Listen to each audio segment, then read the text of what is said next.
am putea să vedem și podul. Vreau acolo să amenajez un atelier de croitorie. Nu, că în pod e un balamuc acolo, nu. Trebuie să intru, să fac curat înainte. Păi, după cum se aude, pare locuit. Nu e locuit. Am un câine care e bolnav și îl țin acolo.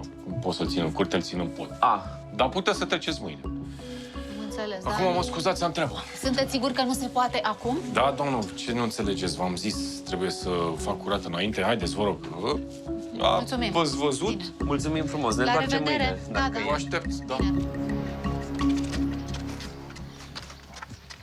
Scuze, Stai puțin. Cum te cheamă? George, doamnă, de ce? Și câți ani ai? Nu, Și unde stai? Știi cine stă în casa aia de acolo? Cea cu căr de metal. acolo locuiește un om foarte rău. Nu am voie să trec prin fața casei lui. Așa e. Omul ăla rău e tatăl meu. Îți înțeleg frica.